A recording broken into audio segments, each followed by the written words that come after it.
राम राम जी। मुझे आप लोगों से बहुत जरूरी बात करनी है क्योंकि मैं 2 दिन से बहुत ज्यादा परेशान हूँ क्योंकि कंटिन्यू मेरे पास डीएम आ रहे हैं कि ये जो लखनऊ वाला इंसिडेंट हुआ इसमें मैंने कुछ बोला क्यों नहीं, एक्शन क्यों नहीं लिया, थप्पड़ क्यों नहीं मारा। और कुछ लोग मुझे ही गलत समझ रहे हैं, कुछ मीम्स पे लिख रहे हैं कि ये तो हंस रही थी, मजे ले रही थी। कि पब्लिक में कोई मुझे ऐसे टच करके जाएगा उसमें मुझे खुशी होगी, मुझे मजे आएंगे। सारी बात ये थी कि जब इनका सॉन्ग के लिए मेरे पास कॉल आया तो मैंने सारी चीजें क्लियर कर ली थी कि इसमें ऐसा वैसा कॉस्ट्यूम तो नहीं है, कोई डबल मीनिंग लाइन तो नहीं है और इसमें ऐसा वैसा सीन तो नहीं है। और मैं शूट पर गई, शूट पे सब कुछ नॉर्मल था, मुझे कोई प्रॉब्लम नहीं हुई। जब इन्होंने मुझे लखनऊ के इवेंट के लिए बोला तो मैंने हाँ बोल दिया क्योंकि मुझे शूट पर भी कोई प्रॉब्लम नहीं हुई थी।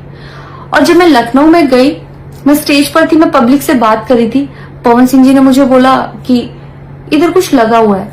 उसे थोड़ी देर पहले ही मेरी ड्रेस वो न्यू थी, साड़ी में नीचे टैग लगा रह गया था। तो मेरे दिमाग में आया कि शायद ब्लाउज का भी टैग लटक रहा होगा। मैं हंसकर उस चीज को दबा रही थी कि अगर मेरा टैग लगा भी है तो वो चीज जिस टाइम मैं पब्लिक से माइक में बात कर रही हूँ उस टाइम ना बोल के साइड में भी बोली जा सकती है, इसलिए मैं उस चीज को उस टाइम पे दबा रही थी। मैंने हंस के टाला, अवॉइड किया और फिर दोबारा बात करने लगी। वो बोले नहीं कुछ लगा है, नहीं कुछ लगा है। तो मैंने कहा नहीं लगा, वो बोले लगा हुआ है। तो मुझे लगा कि शायद ये तो मेरे को लग रहा था कि कुछ लगा है इसलिए ये बोल रहे हैं। और पर फिर भी मैंने हंस के वहां पे टाला, पब्लिक से अपनी बात कंप्लीट की। कंप्लीट करने के बाद जब मैं अपने टीम मेंबर से मैंने पूछा साइड में जाके कि कुछ लगा है, क्या लगा है, उन्होंने बोला कुछ भी नहीं लगा था। जब मैंने देखा मेरे सच में कुछ नहीं लगा था, तब मुझे बहुत ज्यादा बुरा लगा, गुस्सा आया और रोना भी आया।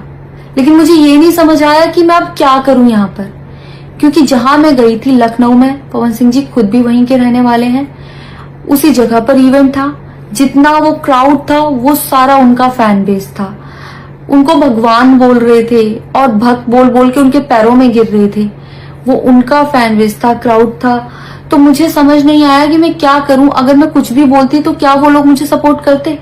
मेरे साथ कुल 3-4 बंदे यहाँ से गए थे, तो वहां जितना क्राउड था क्या वो लोग मेरा साथ देता।